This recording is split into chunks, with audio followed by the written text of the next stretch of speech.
Recibimos, hasta con una cierta emoción, a Natividad Obeso, presidenta de AMUNRWA. Bienvenida, Natividad. Muchas gracias, Víctor Hugo. ¿Qué es AMUNRWA? AMUNRWA es una organización de derechos humanos, de mujeres migrantes, refugiadas, que un día nos juntamos para ver sobre la educación de nuestros hijos, porque en aquel instante, en aquellos años del 90, los chicos no podían estudiar acá en la Argentina el secundario ni el universitario. Entonces nos reunimos para poder luchar por la educación de nuestros hijos. Estamos hablando de desigualdad en estos programas en Telesur. ¿Qué tiene para decir de la desigualdad? ¿La ha padecido?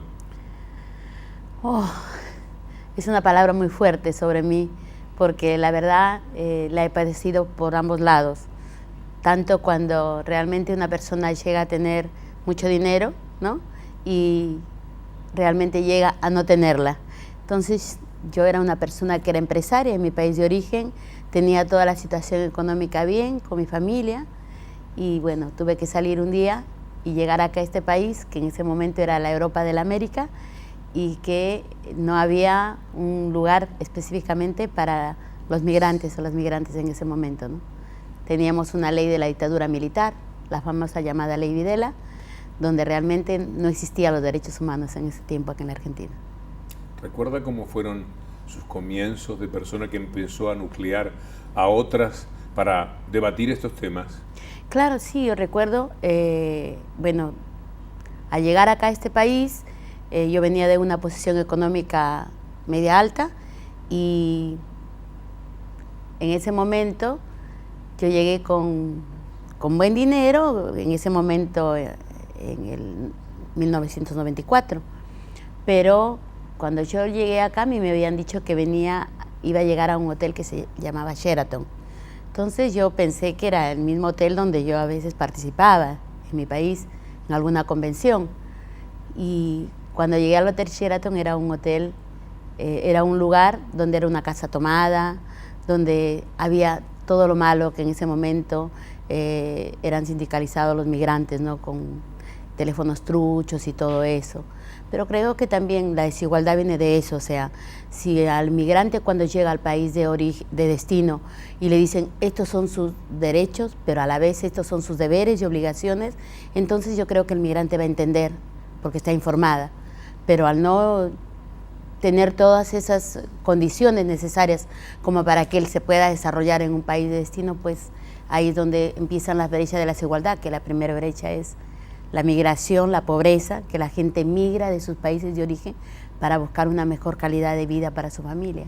Y se quedó sin nada.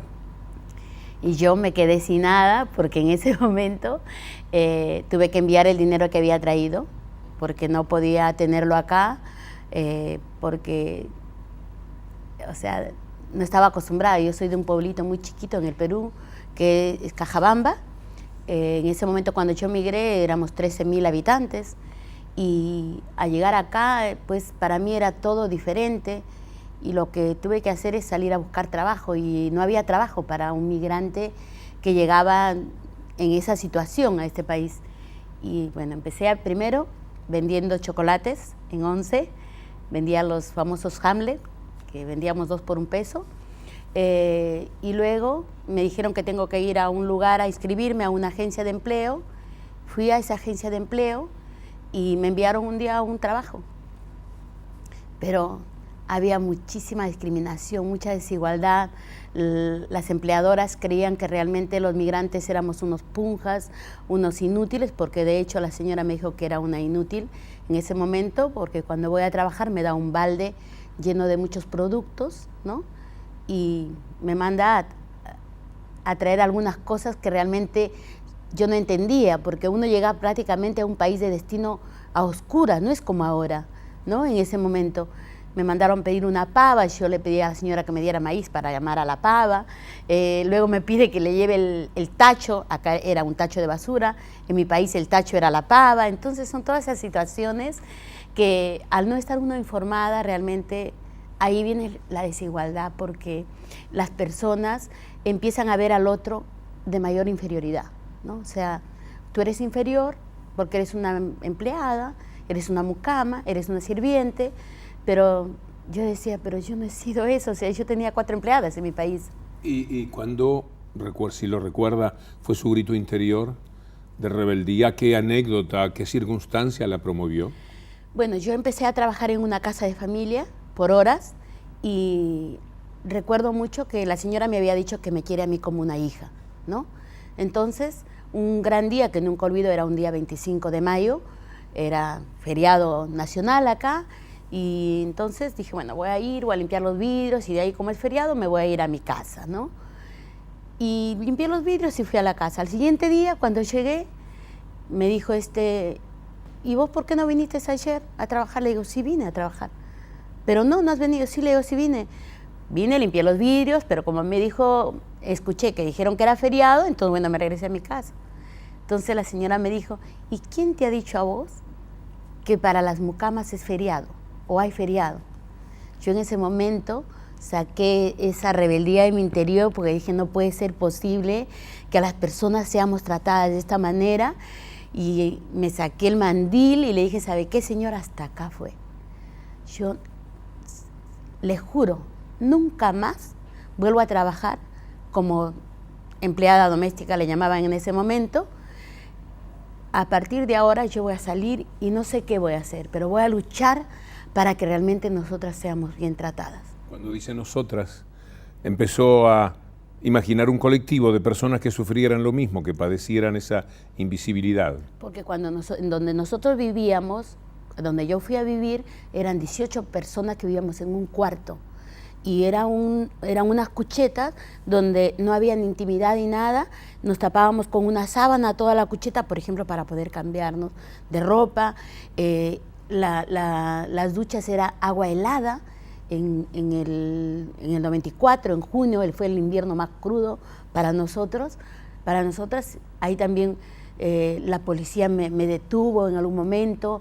O sea, había muchos abusos, mucha discriminación, mucho racismo. Yo recuerdo en algunas paredes que decían, hagan patria matando a un peruano. No sé si usted en algún momento escuchó eso. Por ejemplo, hay una casa comercial acá que se llama Vital y ahí estaba bien grande. Entonces, yo decía, no puede ser. Y encontró inmediatamente respuesta. ¿Cómo se conformó Amunra? Cuando yo salgo de ahí, el dinero que habíamos ahorrado, vino un hermano del Perú y me dijo, pero tú has sido empresaria en Perú, ¿qué haces acá trabajando de eso? Yo te voy a ayudar. Entonces alquilamos un lugar, el lugar más histórico para la migración en el año 90, que se da la gran feminización de la migración, que es la verdadera historia prácticamente de los migrantes aquí en la Argentina, fue más o menos por la zona de Once. Hay una plaza Once que se llama acá, que es en Balvanera. Entonces, ahí en ese lugar yo alquilé y puse un primer locutorio, que se hacían videoconferencias para poder comunicarnos con nuestras familias, donde vendíamos tarjetas de teléfono, porque cuando yo llegué acá, el minuto para hablar a Perú costaba 3 pesos con 20, que era $3.20, ¿no? En ese tiempo, porque era dolarizado, en los 90. Entonces puse un locutorio y cuando llegaban las mujeres migrantes los días sábados, después de trabajar, de muchas horas de trabajo, de muchas jornadas laborales, ella, cada vez que colgaban el teléfono yo las veía, algo muy fuerte quedó en mí, porque era como que se ve que los hijos le decían a la madre, no, pero mi papá está saliendo con otra mujer, no le mandes la plata a ella, mándanos la plata a nosotros o a mi tía, porque nosotros acá estamos pasándolo mal, mi papá se va con otra mujer y no nos ve a nosotros, por favor, madre, trata de venir a vernos. Y la madre le decía, pero ¿cómo voy, hijo, si cuesta muy caro el pasaje y yo tengo que trabajar para enviarles? Cada colgada de teléfono era un dolor tan grande que me producía a mí, pues decía, wow, entonces yo no soy sola la que estoy padeciendo de todo lo que he venido a vivir acá. Entonces un gran día, recuerdo que el consulado iban a hacer las elecciones nacionales en el Perú, entonces los migrantes peruanos tenemos la obligación de votar en el país de destino. Entonces yo entré al internet, ya había empezado a conocer internet y me había interesado un poco, y bajé una nota donde decía que el Perú había exonerado las tasas consulares de las elecciones, que no se podían pagar y que uno podía ir a inscribirse. Y entonces la gente llegaba por ahí y nos decía que sí se pagaba. Entonces dije, yo lo voy a imprimir esta nota y voy a ver si me pueden inscribir a mí. Entonces fui al consulado que quedaba en la avenida Córdoba y ahí llegué, había una cola inmensa, como de 4 o 5 cuadras, y a la primera persona le dije, señora, si usted me da la opción de poder entrar yo, la fila, yo le voy a asegurar que yo bajo y no van a cobrar más las tasas consulares. ¿Y quién es usted? No, simplemente crea en mí, confíe. Y la señora confió. Y yo subí arriba, cuando entré, le dije a la señorita, ¿me puede comunicar con el cónsul? ¿De parte de quién? De parte de la señora Natividad Obeso. ¿Quién es Natividad Obeso? O sea, nadie me conocía. Entonces, bueno, el cónsul me recibió y le dije, señor cónsul, no puede ser posible, usted está haciendo un abuso acá. Está cometiendo un abuso, porque nosotros ya no debemos de pagar esta multa que está usted cobrándonos. Mire, acá yo tengo la nota. No, pero yo no lo tengo, no hay problema, señor, tome usted la nota, acá está. Si usted no lo tiene, pero a mí, que soy la primera que entraba acá, usted me va a tener que sellar mi documento, hacerme el cambio de domicilio gratuito, porque yo quiero votar en esta elecciones. Efectivamente me selló mi documento, hice mi cambio de domicilio, y cuando yo bajé abajo, a partir de ese momento no empezaron a cobrar a nadie. Y ahí la gente me decía, señora, necesitamos que usted nos ayude a defender nuestros derechos, porque acá estamos en tierra de nadie, nadie nos ayuda. Lo que le estaban pidiendo a Natividad era que les ayudara a hacerse visibles, a poder presentar sus historias como usted cuenta la suya, que seguramente es una de miles y miles y miles de historias, pero que tienen que ver con lo que nosotros estamos buscando en nuestro programa, reflexionar sobre la desigualdad, la discriminación, pensar un poco más en nuestra América. Muchas gracias, Natividad. Muchísimas gracias a usted, Víctor Hugo. Muy amable. Volvemos enseguida.